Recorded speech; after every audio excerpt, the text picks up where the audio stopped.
Global partnerships are not something that comes to mind when we think about international trade. We often picture ships carrying containers, containers stacked up on ports, and trucks out delivering the goods from those containers. But modern global trade is different. Yes, we still have the traditional containers moving around the world, but more and more of a global trade is built on partnerships. My name is Karen Newton. I'm a business and wealth strategist. And what I do is I look at what's happening in the world, global events, and I look at the ripple effect so that we can decide where to invest for the future or where to build our businesses. So, welcome, bonjour, hola, ni hao. Global trade is increasingly being built on partnerships. Businesses are using strategic relationships to access technology, expertise, manufacturing, distribution, access to new markets, all without having to build everything themselves. Now, these partnerships create leverage. Right? So each organization contributes different strengths. Now, this allows both sides to potentially grow faster, more efficiently than they could independently. If we look at the automotive industry, this demonstrates how interconnected trade has become because we have vehicles can combine technology, components, investment, intellectual property, and manufacturing from several different countries. And it's not just the automotive industry. When I lived in the UK, we used to see aircraft parts for Airbus moving around the country and over to Europe for final assembly with wings, airplane wings or other parts being manufactured in the UK and then delivered to Europe for final construction. So these strategic partnerships become more and more valuable to the businesses.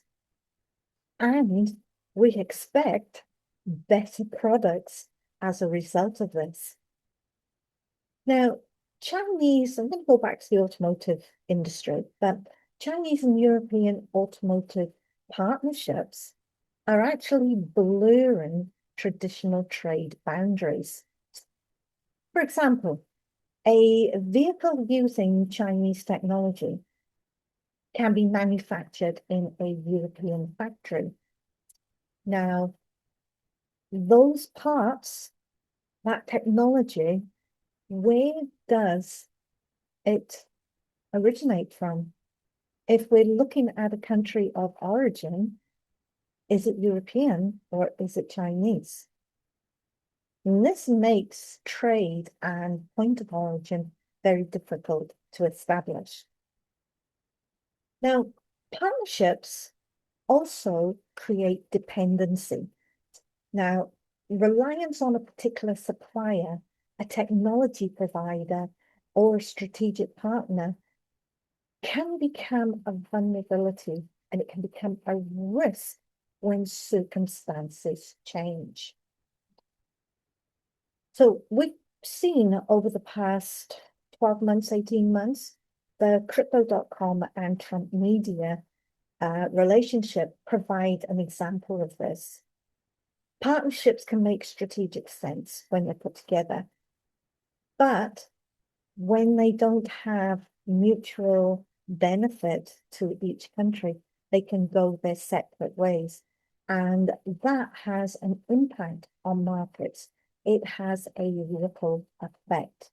And those ripple effects help us to determine as investors where we think the next opportunity is going to be.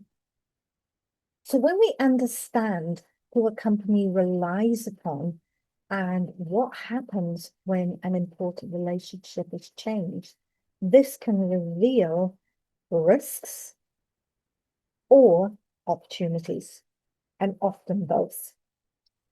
So the same principles apply to business, and it doesn't matter the size of the business. Now, imagine that you are a flower vendor. When I say flower, I mean roses or daisies or whatever. I'm not into my flowers. But you're a flower grower. And traditionally, you would go to a local market to sell what you've grown. But these days, planes can be going out carrying your produce to another country where you have a partnership with somebody who has access to the markets over there, and they are selling your goods for you. When I lived in New Zealand, there used to be flower planes going out to Japan. This is how trade partnerships are developing and changing the way we literally do business. Now, today, as a small business, we have access to those markets. We can build those partnerships because AI can help us develop the systems that were for large businesses in the past. We can now build those businesses ourselves. And so it's when we look at a partnership, whether it's a new one being formed or an existing one that ends, the important question that we've got to look at is what happens next? What is the potential?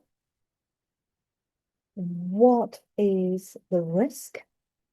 And how likely are those two businesses to continue that partnership and the benefit to both of those businesses? Now, if you're investing in shares, these partnerships are essential to understand. Because if you're buying in a company that you believe is going to grow, and then you find out that, hang on, it's dependent on this partnership. What happens if this partnership isn't sustainable? Then the investment is an extremely high risk investment. Something you thought was a good investment suddenly becomes not so good. So when we're looking at businesses, when we're analyzing the business, if we're growing our own business, these partnerships are essential to understand. They become part of the infrastructure of a business, but they are also part of that business's trade or that business's global trade, if in fact they're trading globally.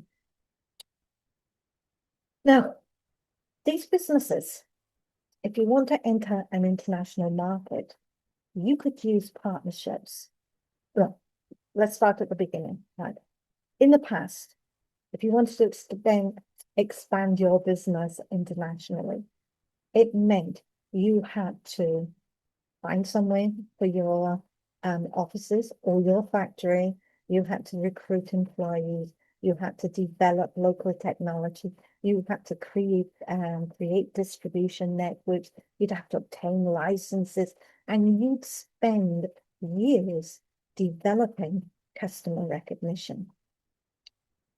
Or you can start building partnerships, because the benefit of a global strategic partnership is that they can supply access to new markets, give you access to specialist technology, give you access to existing customers, distribution networks, regulatory information, the knowledge, manufacturing capacity, finance and investment, local expertise.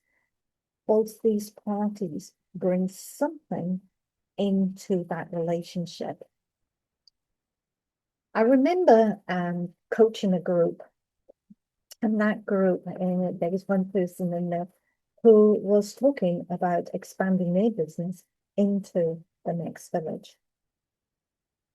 And when we started listing everything together, they decided that it was not cost effective to actually develop their business the way they had intended to develop it.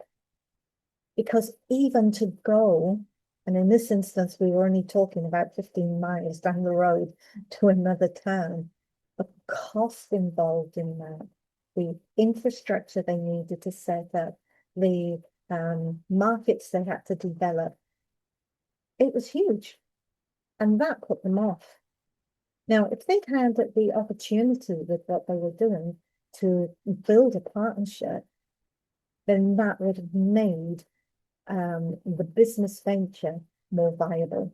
As it was, they kept it as a small business and eventually sold it. So ripple effects from these kind of decisions can be good, bad, they can be beneficial, they can be negative. And you as an investor have to understand these partnerships, have to understand the ripple effect, and have to be able to see where you think the benefit is or isn't. So when we think about investing in a business, if you get a chance to analyze accounts, if you've got a chance to really go into the numbers of a business or understand that business, it's essential to start looking at partnerships. How good are the partnerships that are there? How effective are they going to be? How dependent is that company on it? And if that partnership breaks down, what is the implications of that business growing? Let's talk a little bit now about Volkswagen as an example. Volkswagen invested in Chinese electrical vehicle manufacturer XPeng, with the company subsequently expanding their collaboration around electric vehicle technology and vehicle architecture. Stellantis also took a substantial stake in a Chinese vehicle manufacturer and formed Leap Motor International, giving the Chinese manufacturer access to Stellantis' international distribution and manufacturing capabilities. So sometimes the partnership can be a document, sometimes the partnership can be a company investing in another company. So we're not looking at simply going and buying shares in a company and waiting for the dividend to come in. Each of those companies brought something to the market that the other company wanted. So when you look at investing, or if you've got a business and you are looking at growing your business, then maybe those strategic partnerships are an essential part of the decision-making process. It's not a case of just looking at the numbers. You want to know what the partnerships are. Because what we learn from this is that globalization isn't simply about products traveling from one country to another. It's increasingly about networks of relationships that are creating value together. Those relationships move capital, they move knowledge, technology, services, and products around the world. The end of one corporate partnership might look like a small piece of news, but when you look further out, you may see suppliers, customers, investors, industries, and even countries affected. So that's one of the reasons why I always try to go behind the headlines. I don't simply look at what happened, I look at what happens next. Because in business, markets, and investing, a real story is what is the ripple effect?